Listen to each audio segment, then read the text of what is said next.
Hi, this is Vibe from Scrappy Mania, and today I'm going to try out a new technique. So I saw on Pinterest some paintings made with watercolors and gauze, so I wanted to try out that technique. I did Google that technique. I did went on YouTube, and there's not a lot about it. They do show a lot of end products, a lot of the end result of using gauze and watercolors, but they don't have a video in how to exactly to do it.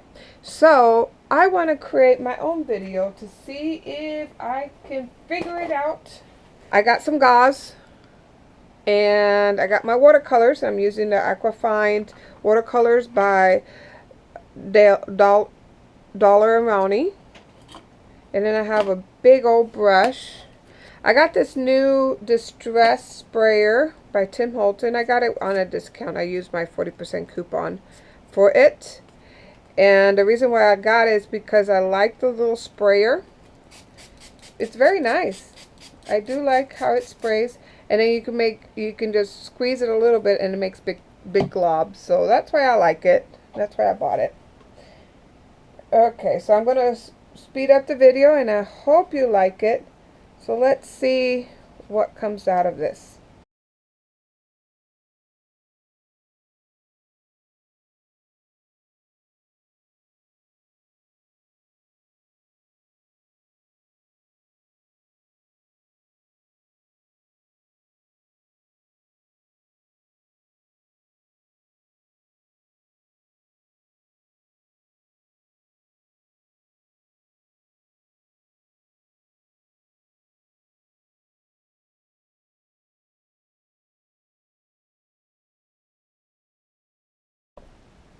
Okay, so I let this dry overnight. So let's look and see the big reveal. It brought a lot of texture.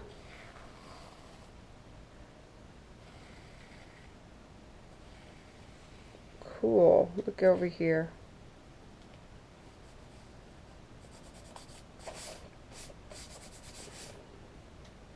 See how it brought a lot of texture? And now what I'm seeing here, it looks like a landscape.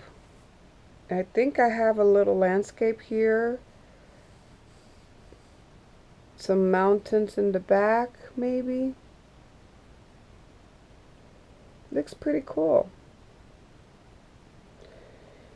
So it's still a little damp, so I'm going to let it dry a little more, and then I'll come back, kind of figure out what I'm going to do here, and then I'm going to take my charcoal, kind of sketch some stuff up, and then let's see what comes out of this. Just want to remind you, don't throw these away. These will be perfect for your mixed media canvases or even your cards and things like that. I still don't know exactly where I'm going to go with this, but this looks to me like mountains. Like we're in the mountains. And you know what? I'm going to think that this is a valley, this is a mountain, and we're inside like a valley. So let's go ahead and pretend that's the case. So I'm going to narrate this portion of the video. I hope you like the narration because I wanted to go over some of my thinking process. Because this is an abstract painting, I wanted the painting or the little hard edges to guide me in how to paint this scene, because it looked like a scene to me. It looked like a valley. So I started putting some dark colors around my mountains to define it. And then I started using some black watercolor ink or paint to really define my edges of all my mountains. And the yellow area in the center, at first I thought it was going to be lava, but then I decided to make it like a waterfall. I put some trees in because I wanted to put some trees and to make it look more like a landscape. And then I wanted to put a big tree. And because it's watercolor, it doesn't behave the same way as acrylic, so it still came out okay. But I'm so used to an acrylic to just put color on top of the background and then you can really see the tree. You don't have that translucent paint like watercolor is. But I did put the tree there and it looks, it looks good. I like it.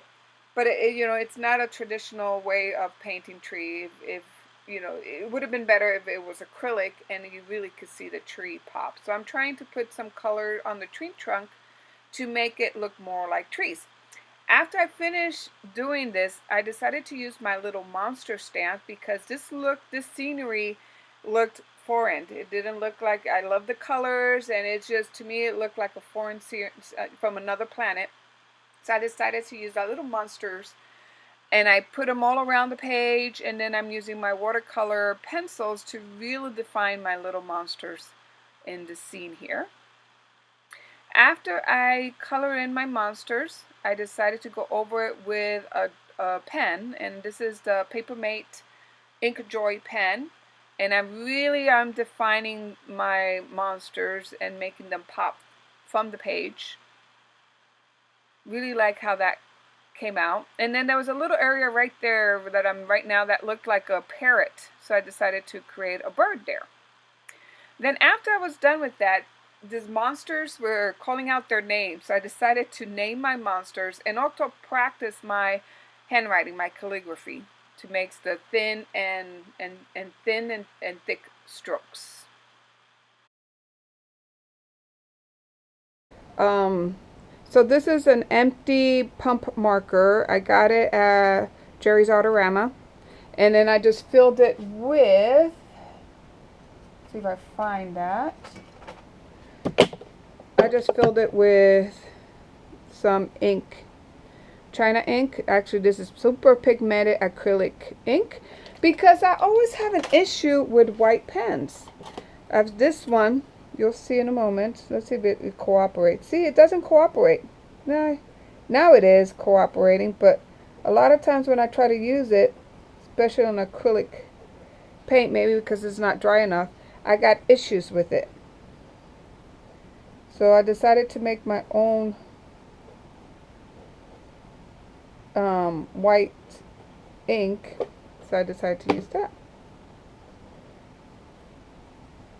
It does work a little bit, but I kind of decided to just use this one because I like that ink on a marker.